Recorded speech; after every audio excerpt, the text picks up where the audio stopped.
It's Tuesday, and we're going to talk about how you should love your money. Not a whole lot, but just a little enough. And Dawn's going to be here to educate us why we should love our money. After all, this month is the month of love. And we can love a lot of things. But I think, sometimes it sounds dirty to love your money. But if you don't love it, it's not going to love you back. And you're going to end up not someplace that you want to be. Yeah. So you need to love your money. It's good. Yes, you don't want to love your money. You don't want to love it too much in an unhealthy way. You want to love it in a healthy way so you can attract more of it. Yeah. Well, I can't wait. And thank you, Dawn, for being here. Originally, we do have somebody who's going to tell us a love story, but then she got the last minute that emergencies she couldn't be. So I'm so grateful.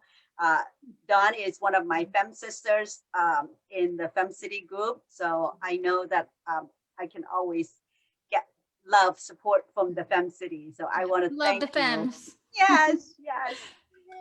And Sarah is, I'm trying to get her to know Fems a little bit each day. So eventually I'm going to get her into it. But so it's 5 o'clock.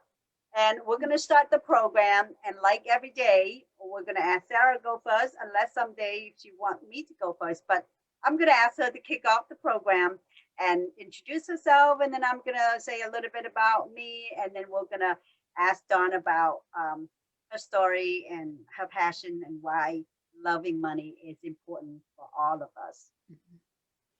All right. I'm very happy to kick off this show. Again, good to be back. Good to see all of you. And it's a beautiful day outside. And let me share with you a little bit about myself so that we can move on. I'm Sarah M. I grew up in Cambodia. I started out very, very nice, beautiful life in my childhood. But when I reached my college age, I went away from home to attend college. During those times when I was not home, my country went through a horrible experience. You probably already know it's when the communist regime took over our country. When they came in, they basically turned our life back upside down and they destroyed our country. So my life was never be the same. I struggled through this system pretty badly. I almost did not survive. But because of God's grace, I was able to survive. And not only that, was able to escape and again escape out of the country. With that journey, I found my way to United States, and I'm grateful for this country and for all the people that I met, and they helped me to start my new life. That was 40 years ago. So my journey, I credit to my love for my family. When everything almost impossible to survive, I grab on to my love for my family because I want to survive because of them. So that's my love story that saved my life. Wow. Yeah. That's incredible. Wow. Thank you, Sarah. So I wrote my journey in the book. You can find my book on my website. It's called How I Survived the Killing Fields. Now I'm an inspirational speaker going out and help inspire people. So that's it about me. Back to you, Lee. Yeah, thank you. I think many times we struggle when we come to this country, and my story is somewhat similar in a different setting, but the same time frame. My family also get out of Vietnam in 1979, and we were oppressed by communists in 1975. So it was 4 years under communists. So there was a lot of struggle. And when we came to this country, I think finance was the worst thing that my dad had to face. You know, with 5 kids and a wife, and couldn't speak English and couldn't find job, and you know, there's so many struggle and different culture, and he didn't understand much. So we worked really hard. We worked 2-3 jobs, anything we could to sustain the family. And yet, I have to say that thank you to the government who gave us welfare. And for many years, I was ashamed because my family was on welfare. But now, that's just part of me. I mean, welfare really make me understand and appreciate that a little help goes a long way. And that's how we were able to move forward and go to school and, you know, do a lot of things that for the future. Mm-hmm. So I always value money in the sense that I appreciate that. I don't like love it, but I want to make sure that I have enough money so I will never be poor again. Mm-hmm.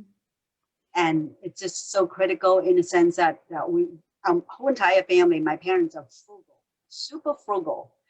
They will never stingy on the things that we need, like educations or things for school, but they stretch a dollar as far as they could. And I learned from that. So I really appreciate that, how we should be able to always look for a little cushion, little, you know, rainy days money. And I also tell my story and have my website, leetran.com, if you want to check out who I am. I gave a TEDx talk and I have a memoir called I Did Not Miss the Boat. The whole entire message is not to miss out any opportunity. Mm-hmm. And to have money is to have opportunity to help other people. Mm-hmm. So, Dawn, so glad that you're here to shed a light on us, that why is it important for us to appreciate money. I mean, love is one thing, but like you said, we don't want to love it in an unhealthy way, but appreciate how you treat money, because money is going to treat you in the same way that you treat money. If you, our little leaks will sink the boat, right? Yeah. And all the little expenses will do that too. So please tell us your background and why is the love of money, and why women or men even should appreciate money. Sure. Well, first I want to say, oh my gosh, you guys are such an inspiration. And I really wish people would listen and pay attention. Based on your backgrounds, it's like, no offense to us Americans, like, and I'm sorry if I'm being incorrect here, we're a bunch of spoiled babies. Like, you guys know how hard it is. And then you came here because we are free, and like the struggles to go and make it. And look, you guys are amazing. Doing your own thing now. So I commend you guys. That's pretty awesome. So thank you so much Americans, for the kind words. Pay attention and like do what it takes. We have a lot to learn. Yeah. Yeah. And I like to share my little love story, I guess, if we're going on that theme. So I started out, I was born in Brooklyn, where I was in a poor family. It's kind of actually funny. I just actually found out who my biological dad was after thinking it was someone else for 42 years. So that was an interesting story. Yeah. So that's another story for another day. Yeah, another story for another day. We'll talk about the truth about who's your daddy. But back to money. Yeah, so I started out poor. We had nothing. And I think I even shared this in another interview. We were so poor we couldn't go to dentist. I had a black hole in my tooth, and it was just like terrible. Then in and out of foster homes, and then I got adopted by a lovely family who really raised me and gave me good values. But like you said, I went into survivor mode because it's like, I can't depend on anybody. I got to do this myself. So, and that just creates like the scarcity. So I found myself, I was, like you said, counting pennies. Every time I got money, it's like, okay, I'm going to put it here. Don't spend too much. Just count every little thing, because you don't want to waste it. It's going to go. Mm-hmm. So that was a lot. I had to like work through all that, because that actually hinders money to flow to you. So, and that's why I say like one of those 3 tips, it's about self-love, because you have to love yourself. And so you could attract other abundance in your life. And when I mean, also a way you could say that is by loving yourself, you should pay yourself first. Save, I would like to say 20% first, but if you can't do that, save 5, save 10, 15. But before you do anything else, because that's the sign showing that, okay, I love myself. I'm going to do this for me and I'm going to save. And then start getting a handle on your cash flow. So you could see, you got to start somewhere. You can't just be like, oh, I'm going to go invest. Like, why are you going to invest if you don't know where you are? Like, where are you even going to, like, you need to know, what am I working with? How much do I get to spend? What do I got to keep? Account for my bills. And then you build a foundation, then you keep going baby steps. Okay, what else what's the next step? And you just keep going, taking the next step and the next step, and it will come to you. And then I always say it's good when you're handling money. You also want to work with someone who knows like the ins and outs, because there's things that are in our blind spot, like that we don't know. And unless you're working with a professional, like you could be missing out on stuff. So yeah, so that's kind of, that's great. That's a couple of things that I really want to echo from what you say. I mean, first of all, I think a lot of us come in from a very poor poverty background. I think, somehow it's kind of teach us how to not lavishly waste money. I think, immigrants like us, and even just like, people who come here, the first generation or the second generation, get a little easier because their parents start making money. But, you actually been through it, and that, you don't want to be back to that position again. The second thing, and the second thing I commend you about, being able to pay yourself first. That is so essential, because a lot of time, we live in a material world, right? Like we want to have everything that our friends have, our neighbor have, cars, TV, bigger house, and those are a lot of liabilities, and a lot of time that, I know I'm I am one of those culprit too. Like I have more purse than I need. Do I really need that many purses? That many pair of shoes? Yeah. but it's all depend. If you are worried about not having enough food and a pair of new shoes, you know where you should shoot for, right? Get the food. So at what point that people say, okay, I have to juggle the balance between material and saving, and at what point that I need to seek out to professional to actually help me invest. Yeah, well, I would say it's like right away. Like even if the help is just like your parents, like my mom taught me how to balance a checkbook, and I still write in my little checkbook here. I don't just rely on my online statements. I like writing that down. And when you save that 20% off the top, that kind of gives you freedom. It's like, okay, got my savings. So now what else do I have? Okay, I got to pay my rent. Oh, cool. I have this much extra left over a month. I get to go use this, go buy that purse because I have the money there, and my long-term savings is set. So it kind of eliminates that stress. So you're freer. And yeah, like the sooner you get out of school will be the perfect time, because you don't even know what it's like to have a lot of money. You're just getting a paycheck for the first time. So you're not going to miss 20%. So you just get into the habit. You don't know what you're missing, and you will be you'll be great. Like I also think it's the power of compound interest. Yes. Don't you think? Yes, uninterrupted compound interest. Uninterrupted is even more key. But yeah, when you're like 18 years old, if you save like $20 a week or $50 a month. Yeah, you'll be a millionaire by the time 45. Yeah, I actually had a client. He was actually a little bit older, 30. His grandma saved $25,000 for him to go to college. He never did. So I said, okay, let's take that money that your grandma gave you, give it to me, and pay me $150 a month. And then by the time you're 65, I think, what was it? I forget how much. I want to say it was like a lot. Yeah. I don't know, like 50 to 60,000 tax free that he would have from like age 70 to age, like, what was it? Like 90, 95 or something. He didn't even go to college. It's just, if you just took that money and kept saving, but that's the beauty of the compound interest and letting it grow.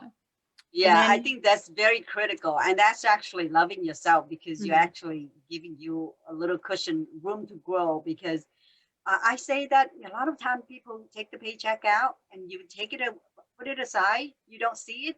You don't even know what you're missing. Right? Exactly. You just budget to what you need to spend. And then you open that account statement, like, whoa, where'd this money come from? So that's nice. and yeah, I would say that my rule that I teach my brother and sister when when I came to America, I said, oh, you'll never, ever buy anything full price. Yep. My mom taught us that too. Go to the sale rack. It's like yourself. It was like at the time in our family, it was like 5 girls and my dad. So, and we were all like teenagers at the same time. So it was like, no, you're not getting no designer clothes. You're going, you know, go to Sears. Here's the sales rack.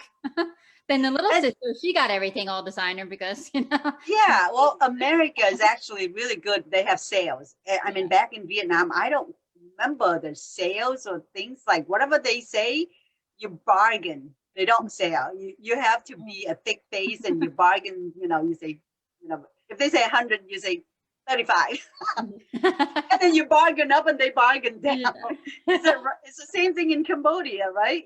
Yeah. We don't have the sales thing. So when I came to America, and I just giggle because like, you mean like this 50% off it's supposed to pay? The only time, a few times that I pay full price because I have to go to a wedding and I couldn't find any dress that would fit me for that purpose. And that full price dress fit, and those is like the only time I would spend, but I would very patient and wait for it. Yeah. And that's a merit for it. And you can take that saved money and put it away. Yeah, because what if because in reality, why do people spend money? Why do they buy things? It's because they're trying to buy happiness, and you really can't buy happiness. So if you just save that money and go like on a trip somewhere, like those experiences are going to be worth more than like all those extra purchases that you have, you know, and it's going to enrich your life and actually will just enhance everything because now you have this new experience. Might spark an idea within you, like, you know what, I want to go start this business, and like it'll just attract more kind of money instead of just buying things to buy things. Like realize, okay, why am I buying this? Am I just it's just never happy, right? I think sometimes that we think that the material make us happy and it just buy you a few minutes of happiness, and it's pretty much the next day you see a commercial or something else, you would like something else. Yeah. So how do people get the urge of not, I mean, like what is the advice that you have for people? Like what is the formula beside paying 20% you know, for yourself, tuck it away? And how did they be able to get the paycheck and feel like, you know, they're not being deprived from shopping, from self-love? I mean, self-love gets many meanings. It doesn't mean that just go out and buy stuff for yourself. Yeah. And that's self-love. Yeah. Well, at least after you say the 20%, you got 80%. So you take out your rent and all that. So they usually say you want to have, what is it? There's like that rule, the 20, 50, 30 rule. So, okay, 50% will be like expenses, like your fixed stuff that you have to do. And then 30% is like, okay, your fun money to spend and travel. I actually developed a program called, I've named the program called Get Real with Your Money, which kind of shows you this whole thing that we're kind of talking about. It's like your permission slip. It's like, okay, here, everything else is covered for. This is what's left over at the month. So you could either save more of it or go spend it on anything you want. Don't like count pennies at the end of the month. So that kind of helps. But yeah, once you got that permission slip, you already started saving, you could kind of do whatever you want with your money because it's kind of taken care of. It's just getting into that habit. And I would say start where you are. Yes. Habit is like, a huge word.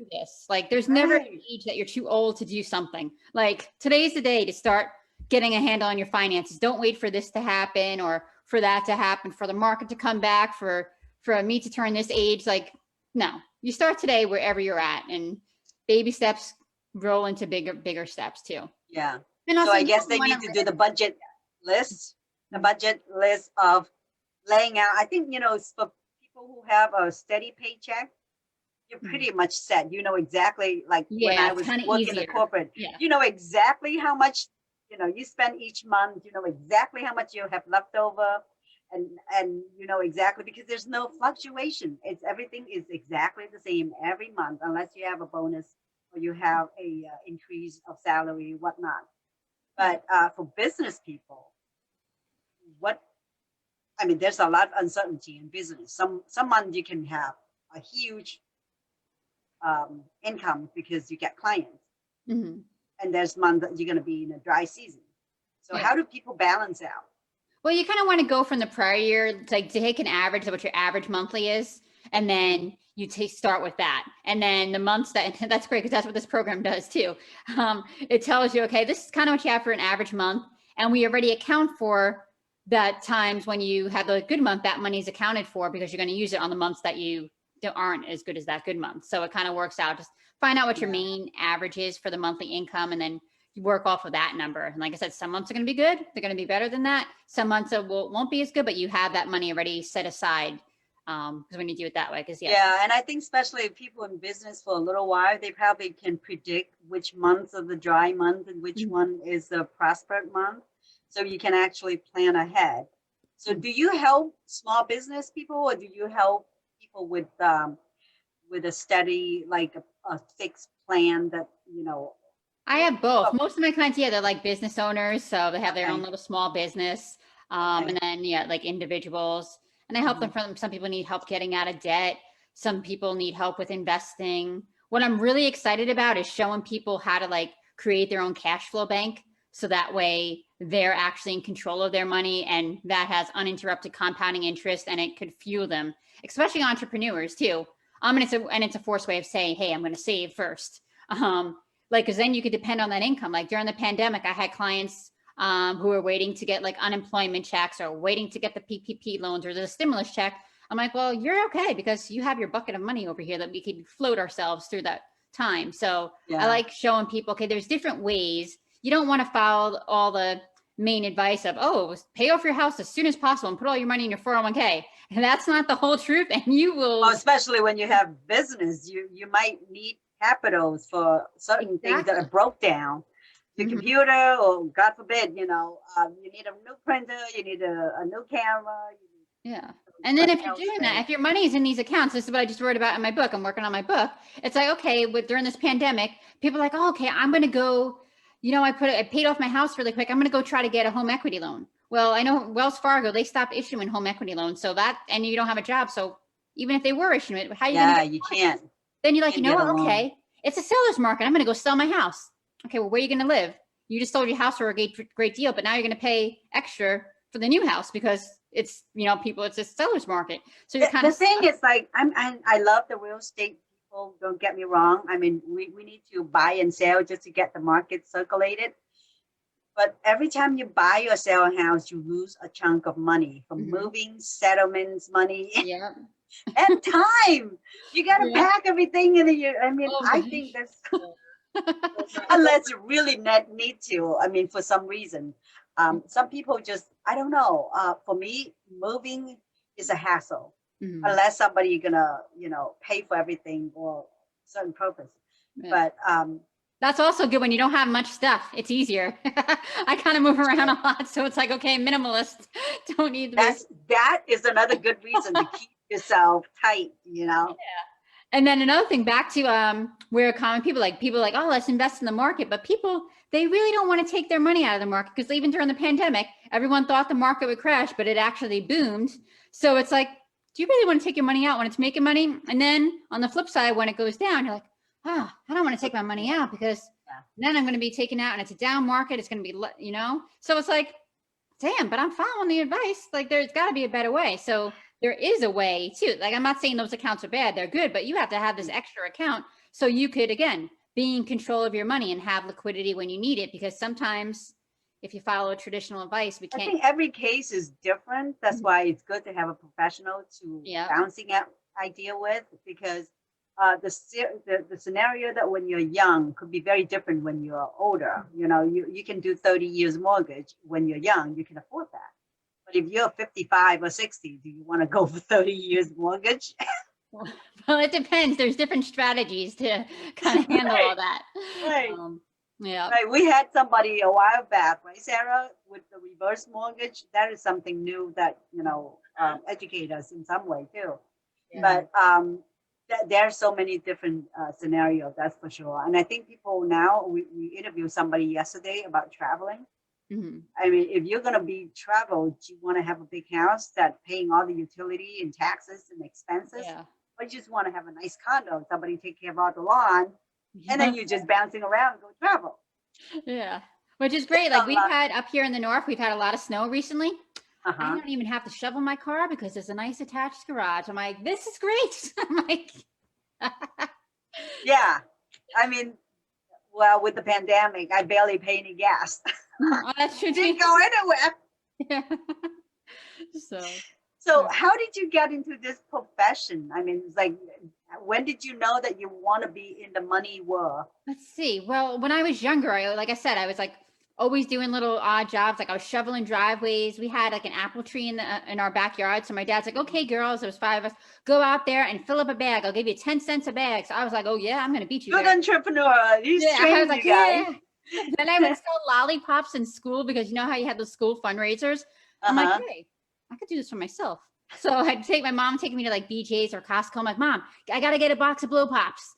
And then I would sell them and then it caught on. And then I saw somebody get in trouble. So I was like, okay, I'm out of this. Cause I'm like, I'm done. Got my profit and got out. So I was always kind of, I guess, like a little entrepreneur. And Yeah. I always, like I said, I never wanted to be poor because I knew how it was to be poor. And, but I didn't go into it right away because I was like, oh, I want to be an actress and a model. Yeah. So I was like, I'll do that. My parents You like, do that on the side? well, I tried. I'm here as a financial planner, so I didn't make it. Their loss. It's their loss. It's 2 different worlds. I'm a much better financial planner than I was an actress, I guess, you know. And coming from Long Island, I had that really twangy voice, so not good for Hollywood. Yeah, I think it's to accumulate wealth because being an actor and actress, nothing wrong with that. But You starve. as you age, you have to compete with the younger people. It's harder. Yeah, yeah. Financial people are actually a lot more stable. Yeah, and it went against my theme of I never want to be broke again. And it was like after the cost of the headshots and trying to go on different auditions, I'm like, yeah, this is gonna make me poor. I'm like, let me go use my brain. Got the finance degree. Finances are easy. So how long have you been doing it now? Since 2005, I actually quit my job on Valentine's Day, 2005. Didn't even take my test yet. So I went on faith and hope, moved to a brand new town where I didn't know anybody. And luckily it was on a Friday, Valentine's Day. That following Monday, I passed my test and I was able to go work at MetLife. So awesome. If I didn't pass the test, I don't know what I would have been doing. So is this an independent, are you working for MetLife? Oh, no, that's where I first started. No, now I'm totally independent. I'm a certified financial planner. I'm not tied to any one particular company or any broker dealer, like not tied to a Merrill Lynch or like a MetLife. So you look out for the interests of the client completely. You don't bound to any big. I could get sued if I do anything wrong. So, right. Yeah, they have to come first. Yeah, and I design different programs for people too, because I realize we're all at different levels. So at the basic level, for someone who might be actually struggling, I have my online course, Releasing the 5 Biggest Money Blocks Holding You Back. That's only $19.99. Then I also offer people, if they want a full blown out plan, they could pay for that. Or if they just want like a little mini plan checkup, or maybe they're starting over in life, there's a flat fee for that. Or if someone's like, you know what, I don't really need planning, but I just want you to handle my money. Because that's another thing with handling money. You should definitely turn it over to a professional. And the reason is because you're too attached to it. So when the market emotional, when you come with money, emotional is not good.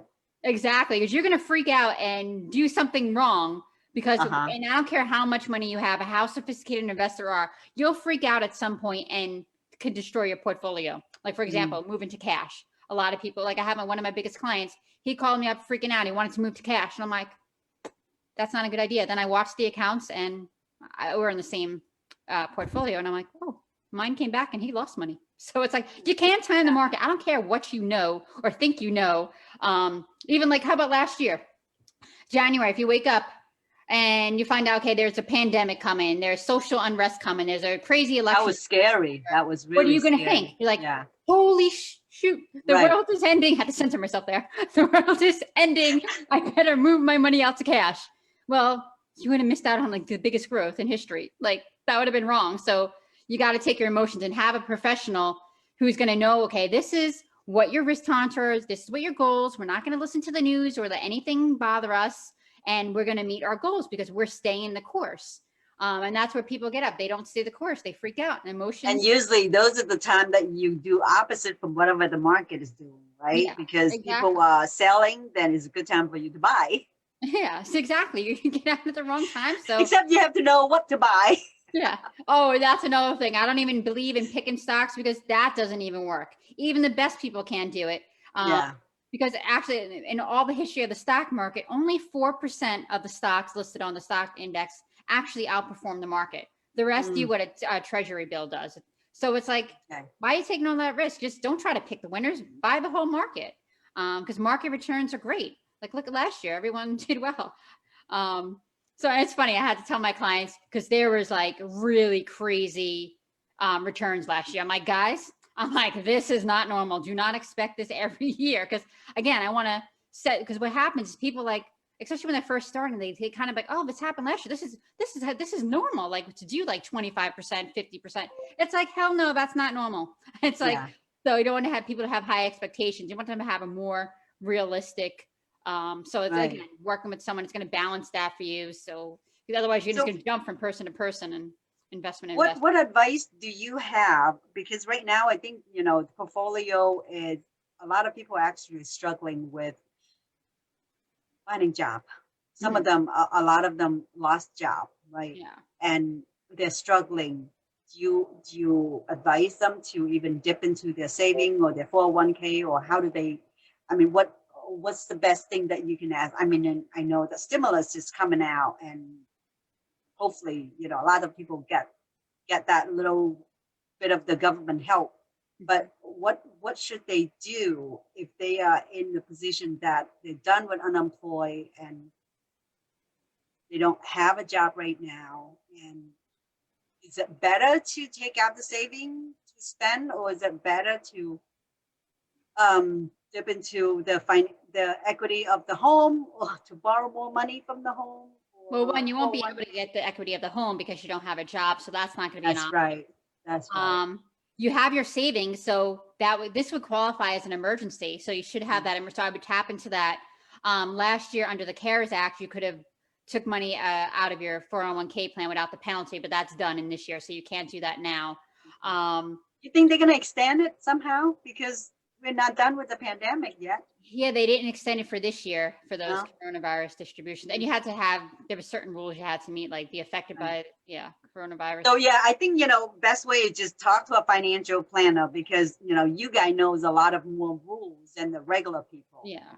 So for 1999, I know you said you have a course. If you and actually, I'm going to give it away for free. Like you said, if you pick out a raffle, they email me, I'll give them the code, and they could actually go access that course for free. Oh, wow. Yeah. So if anybody make comments, Dawn's going to raffle out a person to give out a course. And if you able for $20, I would just buy the course and you get a lot more gain than the $20. You're probably gonna, 2 cups of latte or whatever for $20. Yeah. But please put your information in our Facebook page underneath this videos. And if you want to draw a live name, that be next week sometime, or I don't know. You set the rule. Yeah, you said, well, how about by Friday? Yeah, we'll make it in time for like Valentine's Day. So we'll pick a winner for Valentine's. Okay, Friday is the 12th. The 12th. Yeah, so we can do that before Valentine's Day. Yeah, so we'll say by Friday. So give people time to watch that. But I want to go back to what you said. What could people do when they have nothing? Well, here's a little story which I share in that Releasing the 5 Biggest Money Blocks online course. Is that my story is I was stuck in a parking garage with $200 to my name. And then later that year, I made over 6 figures. And how I did it is, well, first I cried. And after I stopped crying and I was like, what the hell am I going to do? I kept doing what I was doing with my clients, kept working. And then I went out and bartended, and that was horrible, but I did it. I helped my neighbor do like manual labor, whatever he needed to help fix his house. So it's like, you got to do what it takes sometimes. You got to humble yourself. So even now, think of something. Maybe you could go do Instacart. Like I see them all the time in Wegmans, the supermarket. Do that. DoorDash. Yeah, DoorDash. Be creative. Like, what kind of stuff do you have that you don't really need? Right. I don't know, start something. Didn't that little boy, he opens presents and he makes all this money? Like, think of something, and what are you passionate about? Follow your passion. So cry it out a little, because you got to get it out. And then, but don't stay on the floor too long. Pick yourself up, and you just got to take action. And also, and there's that great prayer for abundance in my course, and you will that'll start you on the path, but you can't stay negative. You got to get out of that because again, the law of attraction is at work. So find something you can do. Call a friend, be like, hey, could I maybe go if they don't want to go out because shovel snow for you. Shovel snow. You're up here in the north. There's plenty of it. Right. Yeah. Maybe go pick some coconuts off of the palm trees in Florida. Do you have coconuts in the palm trees? I don't even know. Not where I live, but it's further south. But I'm saying that it's true. If you know to sew, you can sew. Yeah. Make something for. I mean, mass was done, but you know, if you can use your talent, you can. I don't know, build something for your neighbors. If you're handyman, there's so many ways. Whatever asset, hobby you have, I think this is the time. Yeah, Take it out, exactly. use it. Turn it negative into a positive. Like, and maybe there's a reason this is all happening because maybe you had that idea to do a business, but you were so afraid. Well, what are you afraid of? You already don't have a job. So it's like that push that you need. The universe is pushing you. Go. Yeah. Because what's the worst that could happen? You fail, but you're in the same spot. So just It give is it a go. so true. I love the energy, and that's exactly that. Many people should kind of like think of creatively, reinvent yourself in a way that you can use whatever assets you have, right? Mhm. So there's a great advice. I love it. Thanks. Yep. I think we were just so busy talking and we completely forgot the time. Okay. And we have passed the 35 minutes. So, but it's so good to have you, Dawn. I can really see the energy. And, you know, I think this is still a very free land. Mhm. You want to make money, Yep. you can. Yes, exactly. And I pray America stays free. Come on, if you don't, let's talk to these women. If you think communism is great, it's not. Like America Yeah, deserves. America is still the best place to Yep. be and be creative. That's what, you know, it's all about. Mhm. Exactly. Yeah. So yeah. Thank you so much again. I think we're gonna sign off, but have a great Tuesday. Thank you for having me on here. I love it's great getting to know you ladies and I thank you for sharing your stories. That was like so amazing. You guys are such an inspiration. Thank you for sharing your story too. I mean, Oh, you're you know, welcome. nobody look at us and know that we all come from hardship. A lot of us do come from Yeah. hardship. And you can get out, you can survive and thrive. Exactly. That's what we call the thriving conversation right here. Yeah. Yeah, as long as we don't give up, I'm sorry. What? as long as we don't give